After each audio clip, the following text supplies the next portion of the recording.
Maybe to introduce the next speaker, can I have his support slide? So this is not the next speaker. This is Gilbert, and Gilbert is the used to be the world champion of ground wrestling, and Joris Merks, that I will introduce right now, actually beat Gilbert on cage fighting, in a cage fighting competition some years ago, a long time before he joined Google. Before joining, you know, and I think at the time that he was already doing research on the media landscape, Joris wrote a couple of books on full fighting and ground fighting. He hopefully changed side now, and we'll have a much friendlier talk. What Joris is going to talk to us, is going to talk about now, is really the think concept. Think out the box, broaden your mind. One of the messages I heard also from Jonathan and Olivier's presentation was, it's not so much about e-commerce anymore. It's about commerce. It's about blending the two channels and offering a multi-channel opportunity to your customers. It's the high street retailers needing to have a website. So e-commerce is dead. It's about commerce. In the same sense, digital marketing is dead. It's not about doing digital marketing. It's about doing marketing, but making sure that you think about all these different channels that you can use to touch your customers. So Joris has interesting insights about this, and I'm sure you will enjoy.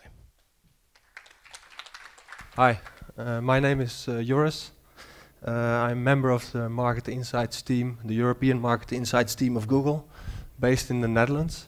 And the story about Gilbert Eiffel is really true. It's only the other way around. So Gilbert was a world champion in free fighting, cage fighting. I saw him actually getting that title 3 months before I had to fight him in a competition. So I went into some kind of underground ground fighting competition, and well, the 3 months before that, he just knocked a guy down, which looked almost as impressive as he was, and he didn't stand up anymore. And then 3 months later, I met him in competition. I had to fight him, and more or less won by accident. And because you may have seen that he's quite tattooed and stuff like that. And I just entered the mat, and the fight was lasting for 10 minutes. And then the first 8 minutes, I was just reading what's on his body. And I don't know what happened then. And then I just stopped reading at some point in time, and he was tired. So I just, well, he tapped out. So it was okay. My story today is about cross-media, about cross-media ROI and how cross-media are planned.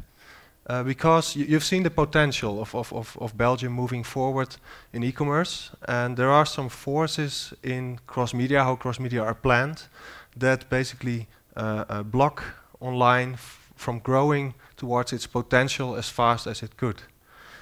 So it's good to know about these forces, especially if you're an e-commerce audience. And I think it's good to know about the cross-media forces to know how to speed up the process of reaching your potential.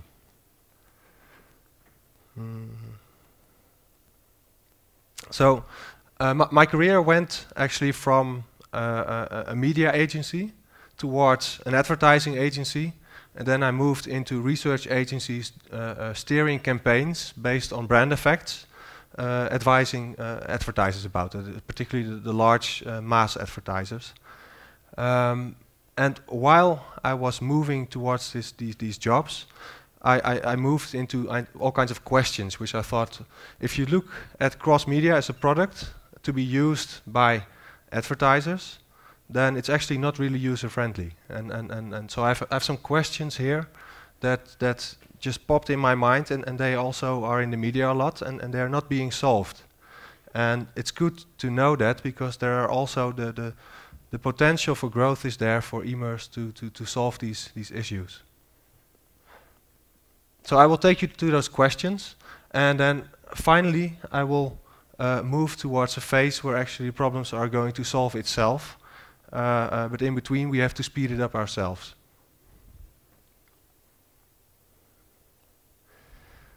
So this slide is depicting two types of worlds, basically. So you have, on the top, you have clicks, impressions, conversions. It's the language that you all know. And at the bottom, you have demographic targeting, you have GRPs. I hope probably it's something people know, but it's the currency that you use to buy time on TV or radio.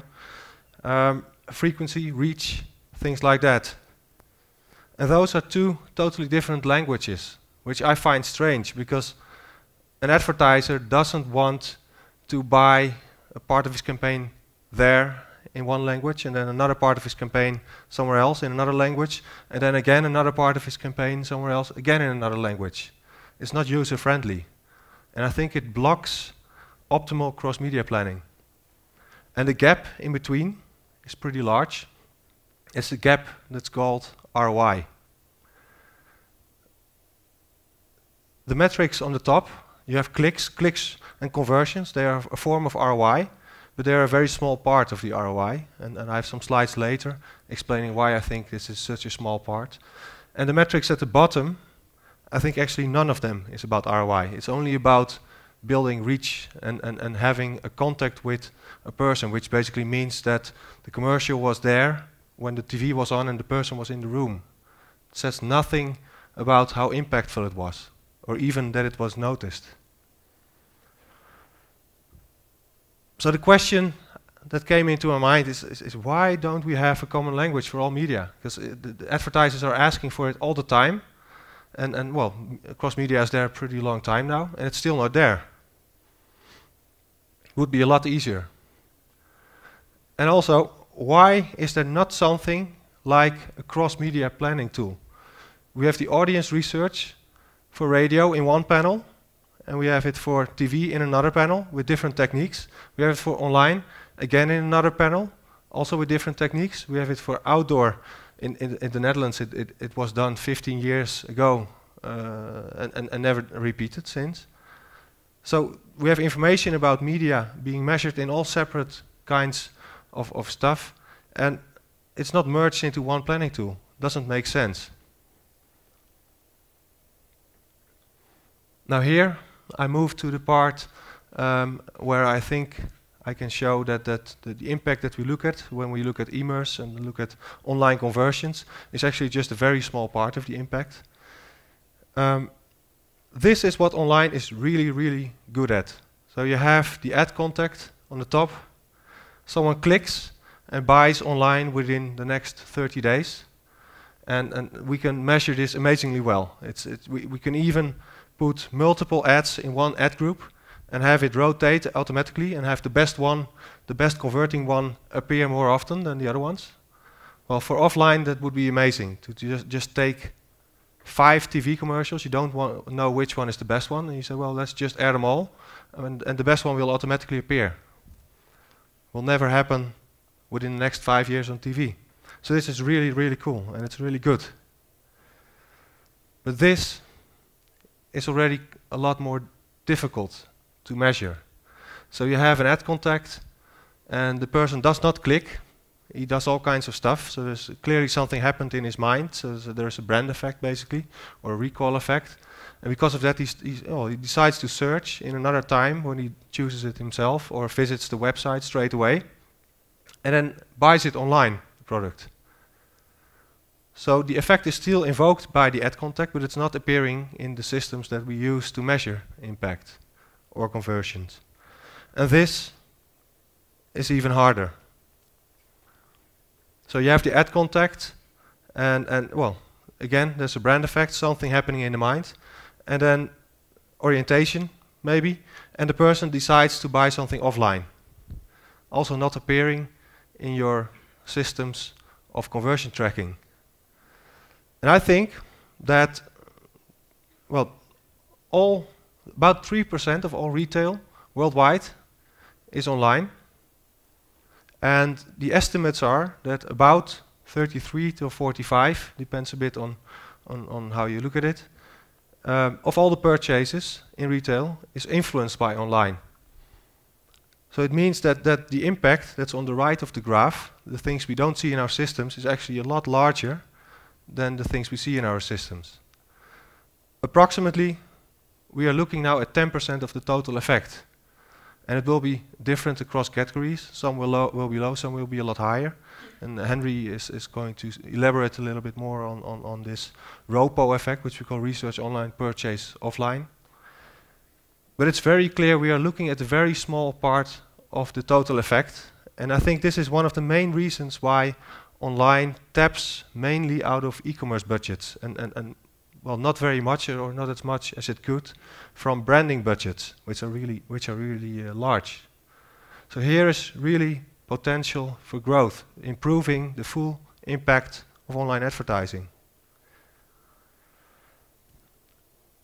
Now this graph is based on about 150 campaigns that I tracked when I was doing being a consultant for advertisers. We were tracking the brand impact of campaigns, measuring whether they worked or not, and then based on that we would decide what is the weakest link in a campaign, try to fix it, and then measure again if the campaign is working better.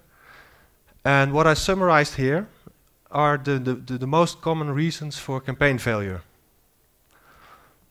Well, on the top you see 10%. This is the number of campaigns that is perfect. So these are the campaigns where the full funnel starts moving during the campaign, and it's just nothing to optimize. So it's only 10% of the campaigns that just do exactly what you want them to do. And we have this quote that is used a lot about 50% of the budget being wasted. That's quite an optimistic quote, and it's also from quite a long time ago when media planning was a lot more simple. So it's logic that it is optimistic compared to what we have now. Then you have about 15% of the campaigns not working because of some kind of strategy flaw, which means if you look at the impact, what you see happening is that people remember that they saw the campaign, they remember the message, they remember what brand it was for, maybe even the brand awareness is increasing, maybe even brand image, but then it's already starting to stop. But on the level of consideration, preference or purchase, nothing is happening. If you have a pattern like that, it mostly means that you're trying to claim something which you cannot claim with your brand. Or you're trying to claim something which is not relevant for the consumer. So he notices it, he understands it, but it doesn't trigger any intention to buy your product. You cannot fix that problem on a creative level. You have to fix it on a strategy level. And you can also not fix that problem on a media strategy level. Oh, that's maybe a little bit too early. So at the bottom, you have 3 parts. It's like a total of 50% of all the reasons of campaign failure. And those are all creative. 20% of campaigns is not working because they are not noticed at all. And that's a creative problem. So you show them the commercial, you show them the advertising, you show them whatever, and they just don't remember having seen it, even though being exposed maybe 10 times. That's a creative problem. So the concept is just not good enough to attract enough attention to remember something about it. And then you have 20% where people remember actually that they saw the ad, but they don't know what brand it was for. So it's not likely it's going to impact any of the fundamental levels of your brand's brand funnel. Also a creative problem. Can't fix that with media planning. It's just a creative problem. And then you have 10% where people just don't understand the message. So they recall the ad, they know the brand, but they don't recall what product it was about or what feature it was about. Again, creative problem. Can't be fixed with media planning. And then you have 1/4 of the pile, which you actually can fix with media planning. And 20%, the biggest part, is shattering of budget, is what I call it. It's mostly caused by the fact that offline media are planned based on reach, and reach builds a lot faster than impact. So if you have a planning system saying, well, we reached 90% of the people 3 times with the TV commercial, we reached 80% of the people 3 times with the print ad, and maybe we reached 40% of the people 5 times with radio, then it's supposed to be okay. But if you look at at that same material from an impact perspective, then effects have actually not started building. So shattering is done in many ways. It's too many messages in one campaign, shattering a small budget over too many media, so you don't reach the critical mass to be effective in one medium. It's too many messages over time, switching campaign concepts too fast over time. It happens a lot and even all at the same time. And then there's 5% of the campaigns fails because reach and frequency is not good, or the targeting is demographically not right. It's actually very good because the planning systems are extremely good at this. But if you want to increase your scope of influence, you need to move to ROI-based planning, which will make you shatter the budget less. And if you really want to increase your scope of influence, you need to embed creative quality in your decision making. So a media agency should actually say, well, I see this radio commercial has a problem, and I will not tune your media strategy unless you fix that creative problem first, because it's a waste of energy. And they mostly don't say that. And the nice thing about online iterates based on clicks, and that automatically means that you integrate creative strategy a little bit, because the best creatives have the best clicks. And the only problem is that the click is just this very small part of the total effect. So it might be that the best performing creative on clicks is not the best performing creative on the total effect in that other 90%. Well, if you add brand strategy, in total you would have 18 times more influence on the outcome of the campaign than when you only plan on reach and frequency, like most advertisers actually do when they plan offline. You need to understand how the offline people think, because that's the only way how you can shift branding budgets towards online. You need to see the limits of their thinking. So the question that popped into my mind is, why don't we integrate media, creative and brand strategy better? That's one thing I would like to ask you, because I've always been surprised that a media plan is actually created without knowing what kind of creative strategy is coming. And then you work at the advertising agency and they say, well, we're doing radio, we're doing outdoor, we're doing TV, and online you create the materials. And no advertiser actually briefs the media and the creative agency at the same time. So how many advertisers do we have in this room? Can you stick up your hand?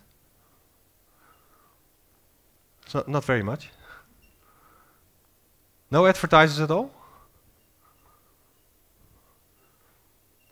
Is there anyone that briefs his media agency at the same time as the creative agency? That's good. It's at least, well, it's approximately 20% of the hands that went up. I think every advertiser should do it, and not only brief them at the same time, but also have them get back together on the table during the process a few times to make sure that creative and media strategy are optimally aligned. And my last question, because the creative and brand strategy part are such a large pie of the influence on the outcome, these things are actually unpredictable. They're different every single time. Media planning things, you can create models of that and then predict what will come out, but the creative part is unpredictable. So the only way to really plan well on ROI is if you start measuring and then iterating. So see what works, what doesn't work, and then adjust your campaigns. The only way to really be good at ROI. You can't expect to plan and then everything to happen according to plan. So if you summarize it, I think these 3 questions actually are popping up in the Netherlands in a lot of articles. People want a common currency for all media. They want integrated planning tools, and they want ROI-based planning and iteration. At least they're asking for ROI-based planning, and I tell them that you need to iterate if you want to be ROI-based. Well, in Germany and the Netherlands, we are building single source panels, and I will make this very short because I don't have a lot of time. And in these single source panels, we measure all the media consumption of people. We measure how they think about brands. We measure their orientation behavior, and we measure their purchase behavior. So this is a panel that actually has all media in one panel and all the impact parameters that you would want in the same panel. And these are the types of platforms that you need to have the market transfer to these new ways of looking at cross-media ROI. And then you can validate the relative value of the impressions that you're buying. Right now, the GRP is based on just an impression, regardless of how impactful that was.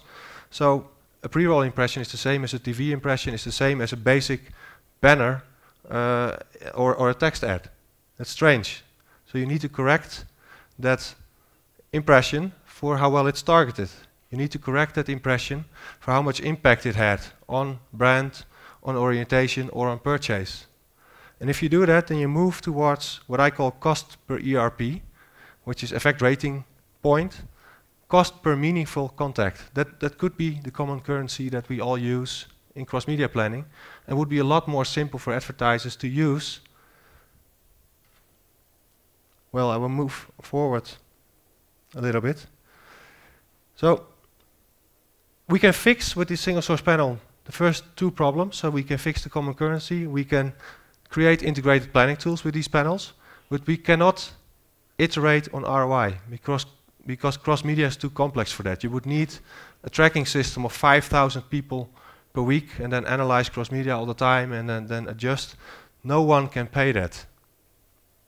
But the problem will solve itself, but it takes quite a long time. TV is moving to IP, so it becomes fragmented, which makes it even harder to be successful. But interaction is possible, so TV becomes online. And I think if you're a TV planner and you don't learn about online, you will lose your job in 5 years' time from now. Whereas if you're an online planner and you don't learn about offline, it just means that you move forward not as fast as you can think with moving branding budgets to e-commerce, but you will not lose your time, your job in the long term. Well, what can happen? Outdoor poster, you create a picture with your camera, recognizes the poster, says, well, browse the online shop. Then you choose to buy it online, or you say, well, let's see what shops have it in store, what the prices are, navigate towards it. And what happens is that you have all kinds of behaviors that you can measure passively that constitute a brand funnel. And you can validate the value of these behaviors. So, well, what's the financial value of a picture of an outdoor poster? What is the financial value of an online shop visit? What would be the financial value if the person puts the shoe in his image, posts it on Facebook and says to his friend, how do these shoes look for me? Do you think it looks nice? And then the friend says, I like it. What's the financial value of that? And the friend actually decides to forward the product or the picture to another friend, says, well, these are cool shoes. So what's the financial value of that? The person starts searching generic or branded. If it's generic, you're more or less in the consideration level. If it's branded, it's, well, moving towards a preference already. So it has a different financial value. And then an offline store visit, you can also track that passively by just tracking someone's phone information. If you have a brand funnel in these passively measurable online behaviors, you don't have to use questionnaires anymore, and you can have a brand tracker of maybe 100,000 people per week linked directly to the ads that you're actually using. So you can follow on, well, real time the impact of your ads. And it's way beyond the click, because these behaviors are just a full brand funnel. And I think all advertisers should try to validate their behavioral brand funnel and try to find the financial value of each relevant behavior and try to see how you trigger it. And it's possible. If you have single source panels, you have all the behaviors that people do, and you have all their purchases, so you know the relation to purchase, and you know the average value of the purchase, so you know the value of the behavior. Well, some examples here, I will move through them quickly. This could be a brand tracker of the future. So we have it's insights for search. So we have Ice Watch versus Swatch. You see Ice Watch taking over Swatch. We have Pixar doing promotion with Delhaize. We have something here. Fortis going to online banking. And finally, we have something here, which is Bart de Wever versus Di Rupo. Di Rupo apparently being popular in Antwerp, Luxembourg, Brussels, and Henegouwen. You can imagine that this tracker, right now it's only search behavior, but you can imagine that this tracker has all these behaviors in it that I just showed, and the ones that are specifically useful for your market. And you know the financial value of each behavior, and it's linked also to your advertising. I think that's ROI-based advertising. And technically, I believe it's possible in about 5 years from now. But to be honest, it will take at least 10 years, maybe more, depending on how hard we push our offline colleagues with argumentation, because they don't like to do ROI research. They don't like it as much as we do. Because they don't like the confrontation of seeing that the ad was not good and it costed like half a million dollars, and they don't want to be confronted like that because you can lose your job over it. They think 50,000 euro for a cross-media analysis is expensive, which is strange because they spend over 5 million a year. And most of it is actually not working. And they still don't want to buy cross-media analysis for 50,000 euros. Strange. And cross-media becomes more complex if you move to ROI, because it changes all the time. So in Dutch we have a nice word for it. It's called ostrich politics. And well, it's struisvogelpolitiek. And I think that's basically what they are doing. And well, we can help them by bringing this message to them. Say, refuse to pay for waste. Because the advertisers really have to push this. The agencies are not going to do it because they earn money from the current system. And the media owners, they own all the audience research and they earn money from that as well. So the advertisers have to push this. And within the advertisers, it's the online people that have to push this. So you say, refuse to pay for waste. Be willing to pay for more quality, which means you have to quantify what quality for you is. So quantify these behaviors, quantify your brand funnel, add financial values to it, and then add financial values to it, and then measure. Allow your agency to transform their business model, because it's now not based on ROI. So you need to be, well, you can't squeeze them out on the lowest cost per GRP and then expect them to plan on ROI. It's just not working like that. Integrate media, creative, and brand strategy. So start briefing them at the same time and keeping them together all the time. And then finally, well, integrate behavior in your models like I just described. And I think I'm ready now. So basically tell your colleagues to move forward, think e-commerce, and get their heads out of the ground. And that's the end of my story.